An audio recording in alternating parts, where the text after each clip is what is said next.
Hello and welcome to this video where we will talk about the basics of ebb and flow, or also called flood and drain. I'm going to try to only use ebb and flow. I might slip into flood and drain. There's a couple other terms that are used to describe this process, but we are going to cover it because it's the same process regardless of the name. So I will get rid of this, free up some space, and we'll get into the lesson. The first thing I would say about ebb and flow is that it tends to be used for nursery production. So be it starting a seed or clonally propagating a cutting from a plant. Either one tends to be put into this ebb and flow system as like a nursery hydroponics. We just got a little plant here. At time one, plant in the plug, that's it. So we need water in the table to contact the plug, so that then the plug itself can take up that water and take it to the cutting, because currently there are no roots.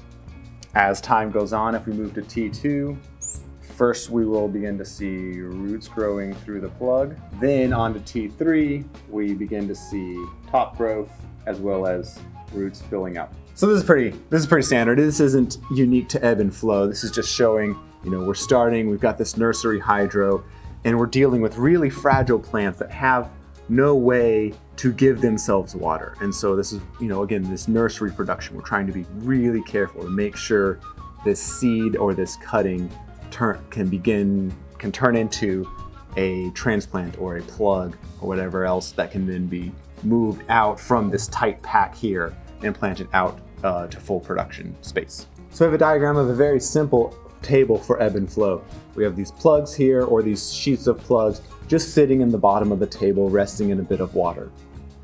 Nothing really complicated about that. I mean, we could pseudo hydro by pumping water in and having a way for water to exit, but we really haven't changed much beyond just watering seed starts, right? So what can we do to kind of step this up a little bit and really start leaning into some production parameters that can leverage hydroponic benefits into this ebb and flow program? Like, if you spend a little bit more money and get something customized for ebb and flow rather than simply a table that can hold water, you'll find that the bottom of these things actually show a little bit of texture. So rather than remaining flush and flat across the bottom this whole way, it'll be maybe flat here, and then it'll take like a little dip, and then it'll be flat and it'll take a little dip. You see these dips, these gullies all across the table.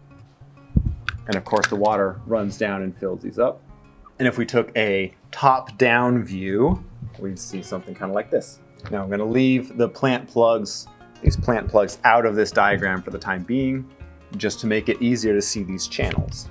What you'll see on the bottom of a professional ebb and flow table are that these channels here, they run the length of the table, and then they also have little side channels connecting it all together. So that when this ebb and flow, when the water rises and falls, as this goes up and then it goes down, it's more easily able to travel around the entire table.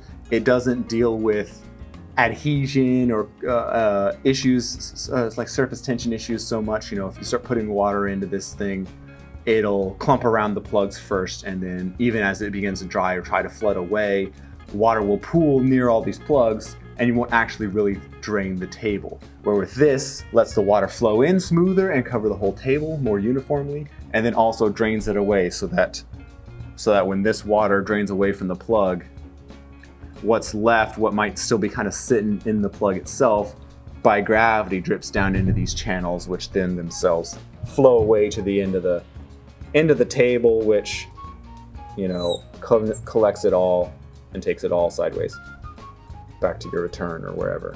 This drain away to the pump is another place where we can leverage the nursery side of this hydroponic attempt at production. By collecting all the irrigation water into a single point, we're able to do things like sanitize or heat or cool. Since this is a nursery and we are dealing with baby plants, we are trying to take as much care of them as possible. And so, of course, we want the right temperature in any other kind of production. We don't want pathogen outbreaks any kind of other place. But when we are dealing with baby plants, we will bring this water all back to the reservoir, and then we can sanitize it in some manner, whether we heat treat it or chemically treat it or blast it with UV to sterilize it, and then heat or cool it to the temperature that is needed for these seeds, for these babies, before all this water then goes back to the table. Another benefit, since we have isolated this nursery production, we're not running these little crops out at full scale. And so overall, this whole system, all these crops in this little tray on this small table, we can run this with much less water volume than full-scale production. Less water volume means less money to heat and cool and to sanitize, to do all this. If we are working with less material, it costs us less money. So we are really trying to optimize this environment for the very start of our crop production. One of the leading issues for nursery production is pathogen outbreak, especially fungal issues. And so while again, larger crops, we want to treat them well as well, but once they are large enough, they handle themselves a little bit better, where they might be able to survive or bounce back from some kind of issue, or you have some time to correct. Right now, as babies, if something goes wrong, they're dead in an instant and you're starting over. So here, nursery hydroponics, we also get cheaper controls. It's cheaper and easier to manage the temperature, to sanitize things. It also means the controls themselves, like the pump. We can afford a much smaller pump because we have a smaller amount of water. We're not trying to irrigate large crops, we're irrigating little seedlings on a table. So if we have, say, 6 square feet of production area on our table, multiply by 10 1/4, that gives us 61.5 gallons per hour. Not that bad. Pretty low lift, pretty low requirement, pretty small pump that we could use compared to most any other version of hydroponics. If we zoom in a little bit on one of these seedlings, we can examine a few more parts of this nursery production. Some of the more common problems for plant starts are drowning, simply watering your young plants far too much, which is why we have this ebb and flow. We water them, we let the water run away. And then damping off. It can be a number of different kinds of pathogens. They all lead to the same issue, where there is rotting right here at the base where the plant meets the soil, basically. And instead of having a nice healthy plant, this plant kind of droops, falls, and dies. But we are addressing that with our ebb and flow. So let's do that zoom in like I was talking about. So whatever soilless substrate plug that you choose to run your operation with, it's going to be porous in some manner, because otherwise it couldn't hold any water. So it's going to be able to hold water and air, right? There's the substance of the material of the cube itself, that nothing can be there because that's the actual material. Then the space in between the material is either filled with air or water. As we run this ebb and flow, we're raising the water level from below, so this water is working its way up. And as it fills this plug, it is driving air out. And then as we let the water then come away, as the water goes down, that emptiness, something's got to fill it. The plugs, there's no material that's just going to fill it up. The plant roots are growing slowly, sure. But in general, as the water rises and pushes the air out, then when the water falls, that air comes back in. Not the same air, but a different kind of air. So we're facilitating a respiration of this plug. We are priming it with fresh water all the time, water that we can, cheaply keep at the right temperature and clean and all that. And we push the air out, and then we pull air back in. This right here, this air exchange, is incredibly important for damping off, for preventing, or at least for addressing, preventing, improving all their chances for damping off. Keeping these plant roots well aerated, keeping the plant in good health, keeps fungal pathogens at bay, keeps, of course, the plant from dying.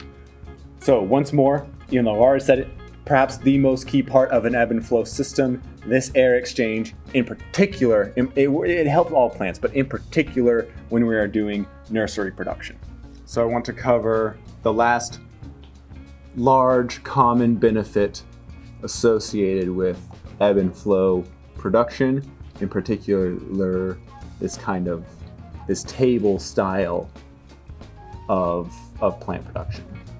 Okay, let's pretend this is the top-down view of an ebb and flow table. Possibly the coolest thing, I think, the benefits of ebb and flow style is the ability to use any kind of any kind of shape of container that you want, and basically any substrate. Versatile container and substrate choices. So let's just work through that here. I'll start with these numbers. Even though it's one of the last things I drew, we'll start with them because they're maybe one of the first things you're looking at now.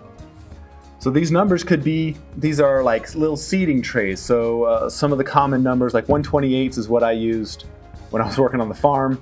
There's 100s, there's 162s. So of course, if these are all the same size, we're talking just different sizes of, these are all the same size trays. Exterior dimensions are all the same, but the interior, the size of the plug. So in a 128, they're about like that big. 128, they're like a little under an inch square. 162s, they're pretty tiny, not even like a centimeter square. 100s, they're getting above an inch square. But these are just all different options that you could put in there. Just different number of plants sitting in the same amount of space. Not that not that versatile. We could replicate this in another production system, right? Well, what about this? Have you ever done the pick out or prick out method, where you have a full tray full with media, and you lay a bunch of seeds in it, like preferably in lines or something. So rather than even giving an individual seed a cell, you are now littering this with seeds, say like tomatoes, and then you can kind of pick them out with sometimes toothpick, sometimes a seed tag, like a plant tag, the plastic little, here, I got a thing to draw. This little plastic thing, like it comes to a point at the end and you're supposed to write whatever plant it is. That little point helps a lot for maybe picking out little sprouted tomato plugs and pulling them out and putting them in something bigger. So here we have our standard kind of plugs that I was talking about over here. These could be whatever else you want to use. So one of the benefits that we're coming to is this different things all fit in the same table. We don't have, let's say, deep water culture where all the rafts have to fit together and probably be the same shape so that they fill the space best. On this table, we can now put in whatever we want. Maybe these are rock wool plugs, and this is made of just coco coir and perlite.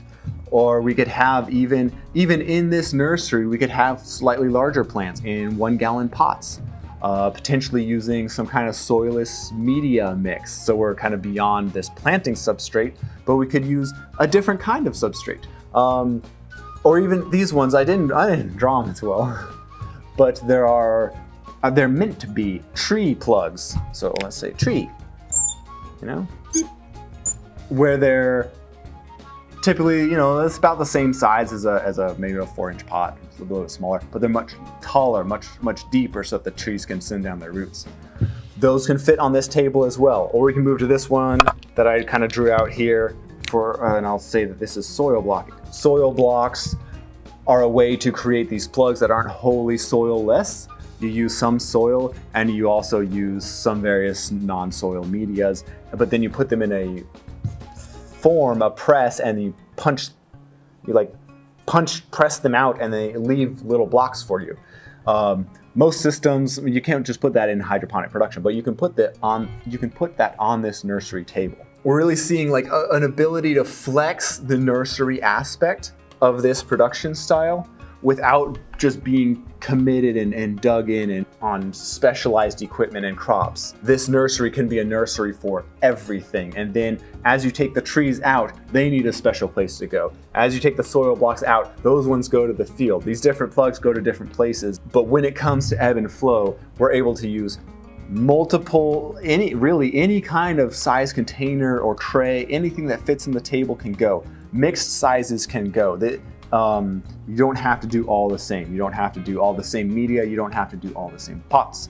You don't have to do all the same shapes. So while an Ebb and Flow table is very versatile when it comes to container and substrate choices, it's not very versatile when it comes to options of control. We just basically have a timer. We get to choose when it flows, when it ebbs, when this water comes in and when it doesn't. So like with your other standard irrigation, you should do more water with a larger plant, higher temperatures when there's more light on those plants, and when the material, whatever you're using, is more porous.